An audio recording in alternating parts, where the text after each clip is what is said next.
How I turned 1 acre into 30K per year on my micro homestead. Here's how I made it possible. I turned a 1/4 acre into 30 grand a year, and you can too if you play it smart. Let me break it down like we are sitting on the tailgate after chores with a cold drink in hand. When I first looked at my little slice of dirt, I did not see much. It was just a beat-up patch behind the house, weeds everywhere, old fence falling down. The soil was tired, and I was broke. But I had a crazy idea. What if this tiny piece of ground could pay my truck note and keep the lights on? People told me I was nuts. You cannot make real money without real acreage, they said. I heard them. Then I got to work anyway. First thing I did was stop thinking like a gardener and start thinking like a business owner. That shift changed everything. A garden feeds your family. A micro homestead feeds your bank account. The goal was cash flow, not just cucumbers. I sat down with a notebook and mapped out every square foot like it was prime real estate. Because it is. In the United States, a 1/4 acre in town can out-earn 5 acres in the sticks if you hustle right. You are closer to customers. You pay less for gas. You can charge city prices. That is the edge. I split the land into zones. I gave each zone a job. No space was allowed to be lazy. The front got curb appeal and high-dollar crops that love attention. And the sides became my workhorse rows. And the back turned into my secret weapon. Nothing fancy, just intentional. I started with soil because dead dirt grows dead broke dreams. I brought in compost by the truckload. I used every free leaf bag on the block in fall. I made friends with the coffee shop and hauled grounds twice a week. In 6 months, that dirt went from sad to alive. Worms showed up like they got the memo.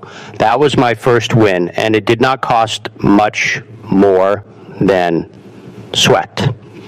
Then I picked my money makers. I did not grow what I liked. I grew what sells for stupid good money in my town. For me, that was salad greens and specialty herbs. Restaurants eat that stuff up. So do folks at the Saturday market. A pound of baby arugula can pull in $20. It grows fast. It grows again after you cut it. On a 1/4 acre, you can run a serious salad game. I ran 300 feet of bed just for greens. I cut twice a week. I washed and bagged it in my kitchen at night. I was tired, but the cash was real. Chefs started texting me orders before I even woke up. That feeling is wild. But greens alone did not get me to 30K. I stacked income streams like cordwood. The trick is to make one space do 2 or 3 jobs. I put strawberries under my dwarf fruit trees. The trees make shade and fruit. The berries cover the ground and pay the water bill. I ran chickens in a tractor behind the greens. They ate bugs. They made fertilizer. Then they made eggs that I sold for $6 a dozen because they were deep orange and folks lined up for them. Nothing went to waste. Even the weeds became chicken snacks or compost. Waste is just profit you have not figured out yet. I also leaned into stuff with a long shelf life. You know, fresh food is great, but it has to move fast. So I started making value-added goods in my home kitchen under my state cottage food law. I turned extra basil into pesto. I turned hot peppers into small batch hot sauce. I turned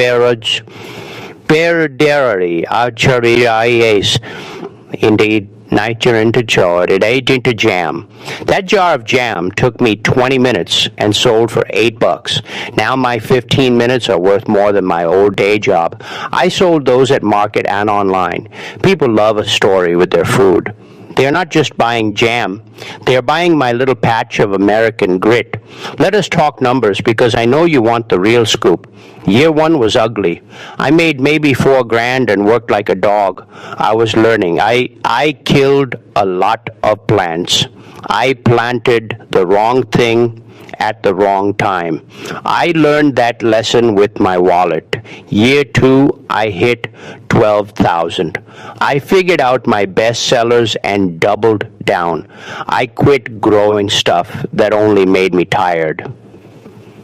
So year 3, I crossed it to, I could have cost 30,000 and kept going. The breakdown was not fancy. This greens and herbs brought in about 12,000, and eggs and poultry brought in around 5,000. Fruit and berries pulled another 4,000. Value added goods like jam and pesto did 6,000.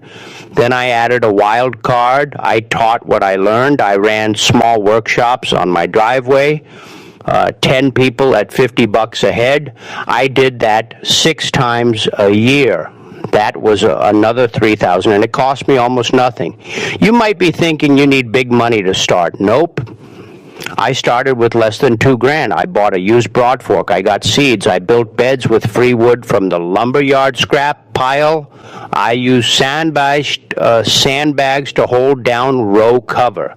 I made a washing station from a plastic table and a kiddie pool. It was not pretty, but it printed money. The big expenses came later, after I was already earning. I bought a cool bot for a walk-in cooler once the greens got serious. I upgraded to a better seeder. I paid for a real label printer so my jam looked legit. You buy tools with profit, not with hope. Marketing was just me being loud and proud. I did not wait for customers. I went to them. I walked into 3 restaurants with a bag of lettuce and my dumb smile. 2 said yes. I posted ugly phone pics of my harvest on local pages. People ate it up. I told my story. I am not a farmer from a long line of farmers. I am just a regular person who wanted freedom. That story sells because it is true. Americans love a comeback. We love a side hustle that punches above its weight. So I leaned into that. I showed the mud. I showed the mess. I showed the money too. Here is where most folks mess up. They try to do everything. They grow 40 crops and master none. They burn out by July. I picked 5 crops and got scary good at them. I knew them like my best friends. I knew when they were thirsty. I knew when to cut. I knew what the chef wanted before he asked. Specialize, then stack. That is the cheat code. Another mistake is ignoring the calendar. Farming is not just dirt and sun. It is dates and deadlines. I planted every single week from March to September. When one bed was done, the next one was already ready. I kept the cash flowing, no gaps. Gaps kill momentum and they kill your income. Let us talk about the back of the property, because that was my secret sauce. I put in a nursery. I took cuttings from my elderberry and fig trees. I started them in cheap pots with free wood chips. 6 months later, I sold those little trees for $15 each.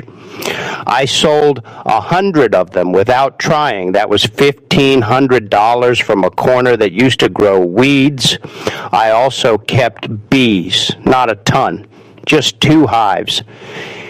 They pollinated my crops and gave me honey. Honey sells itself. I slapped a simple label on it and it was gone in a day. Plus the bees made my fruit set heavier. More fruit, more money. See how it stacks. You have to know your local rules. I'm not your lawyer, but I did my homework. I checked zoning. I got my home kitchen license. I kept my chickens under the limit.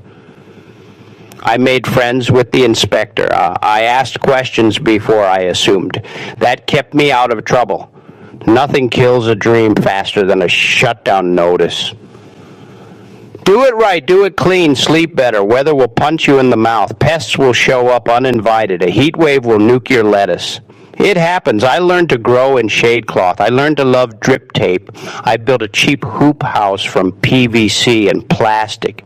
That thing paid for itself in 2 months because I had greens in March when nobody else did. I charge double. Be the first and be the last. The shoulders of the season are where the real money hides. Everyone has tomatoes in August. Nobody has them in May. Figure out how to cheat the season a little, and your bank account will thank you. Labor is the other big thing. A quarter acre can eat you alive if you let it. I set a rule. If it does not make me $10 in 15 minutes, I do not do it. Hand weeding for hours fails that test. So I used landscape fabric, I used deep mulch, I worked smarter. I also roped in my kids and my neighbor. I traded them eggs and jam for an hour of help. I paid a teenager cash to wash bags on Saturday morning. You know, my time is worth more than that task. Or no. Know your number, protect it. Now let us get real about the hustle. This is not push button money. I was out there at sunrise. I was out there after dark with a headlamp picking hornworms. I missed some ball games. I gave up Netflix, but I bought back my time later. By year 3, I was working less hours than my old job and making more. I could take a Tuesday off to fish if I wanted. That is freedom. That is why we do this. Not to be rich, but to be in control. If you are sitting on a quarter acre right now, you are sitting on a gold mine. Stop mowing it. Start monetizing it. Walk your land today. Look at it with dollar signs in your eyes. Where can you put a bed? Where can you put a tree? Where can you put a chicken tractor? Map it out. Start small, but start now. Plant 1 bed of salad greens. Sell them to one neighbor. Make $10. Then do it again. Momentum is everything. Small wins stack into big wins. The United States is full of hungry people who want real food from a real person. They are done with the bland stuff at the big box store. They will pay you a premium if you show up consistent and clean. Be that person. Be the farmer on the block. Be the one who figured it out. I am nobody special. I just refused to quit. I killed plants and kept planting. I lost money and kept selling. I got told no and kept knocking. $30,000 a year from a quarter acre is not a fairy tale. It is math. It is labor. It is sales. It is a bunch of unglamorous work done every day. But it is possible. I am proof. You can do it with more style than I did. You can do it faster. Just remember to stack your streams, grow what pays, cut what does not. Tell your story, and never, ever let a square foot be lazy. If you take one thing from me, let it be this. Your land is not too small. Your dream is not too dumb. The only thing between you and that 30K is a season of guts. So get off the couch, get your hands dirty, and get paid. I will see you at the market.